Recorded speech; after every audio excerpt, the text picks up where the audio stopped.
एक और IPO open हो रहा है 2 नवंबर को, वो है फ्यूजन माइक्रो फाइनेंस का। आईपीओ ओपन रहेगा 4 नवंबर तक। इसका ऑफर साइज है 1104 करोड़ का और फ्रेश इश्यू है ₹600 करोड़ का। इसका प्राइस बैंड रखा गया है फ्रॉम 350 टू 368 पर शेयर। अगर हम इसके जीएमपी की बात करें तो आज इसका जीएमपी चल रहा है 34 पर शेयर, दैट इज अराउंड 9%। तो देखते हैं आगे इस कंपनी का एनालिसिस। फ्यूजन माइक्रो फाइनेंस ने स्टार्ट किए थे अपने ऑपरेशंस इन द ईयर 2010 में, और ये एक लेंडिंग कंपनी है जो कि लोन देती है रूरल एरियाज में विमेन को whose household income is up to ₹3 lakhs। Now इनका lending business is based on joint liability group model, जिसमें 4 to 10 इंडिविजुअल्स ग्रुप में आके लोन अवेल करते हैं। Now 30 जून 2022 तक फ्यूजन माइक्रो फाइनेंस के पास 2.9 मिलियन एक्टिव बोरोवर्स हैं और इनके पास 966 ब्रांचेस हैं इनकी, which are spread across 19 states and union territories as well.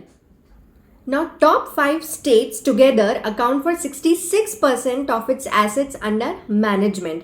तो ये टॉप 5 स्टेट्स हैं Bihar, MP, UP, Orissa and Tamil Nadu. So यहाँ पे कॉन्सेंट्रेशन रिस्क हमको दिखाई देता है।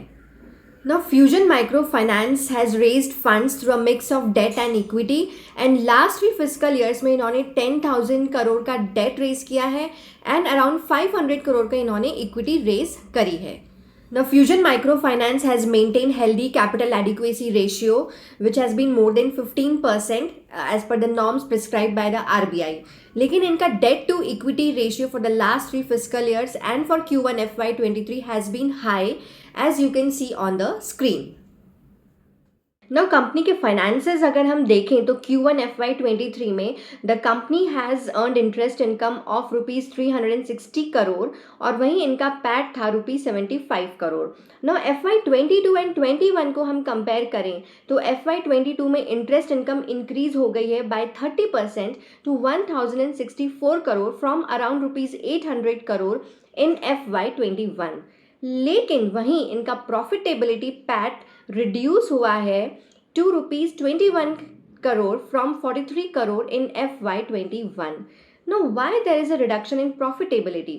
This is because of higher financing cost and operating cost during the year. Now, ये जो companies MFI and financial institutions का लेंडिंग बिजनेस रहता है तो कंपनी को रेज करना होता है debt and equity. Now when company raises more of debt तो इनका फाइनेंसिंग कॉस्ट बढ़ जाता है and that's why that debt to equity is also at a higher side. Now IPO का वैल्यूएशन अगर हम देखें तो FY22 की अर्निंग्स से इसका पीई आता है 137 टाइम्स, वहीं industry average PE is 114 times. तो आईपीओ थोड़ा सा हाईली वैल्यूड लग रहा है। नाउ लास्ट में पेयर कंपैरिजन टेबल है फ्यूजन माइक्रो फाइनेंस की, तो ये किससे कंपेयर कर सकते हैं, आप देख सकते हैं कि कैसे ये कंपेयर होता है इसके पेयर से।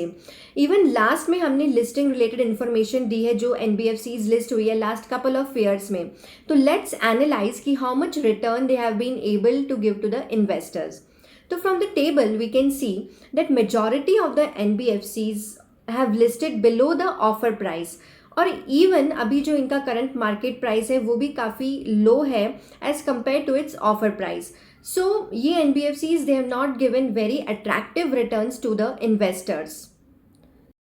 Now, why these NBFCs have not been able to give attractive returns? Because NBFC sector faces many challenges, like it has challenges in raising equity, sufficient funds, and when it raises debt, then it increases its financing cost and high credit cost. Then there are compliance issues, which results in higher operating cost, and that's why we can see a pressure on their margins.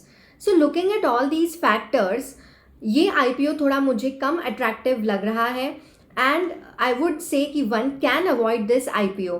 पर ये analysis देखने के बाद और आपकी research करने के बाद what is your view point, please let us know in your comments.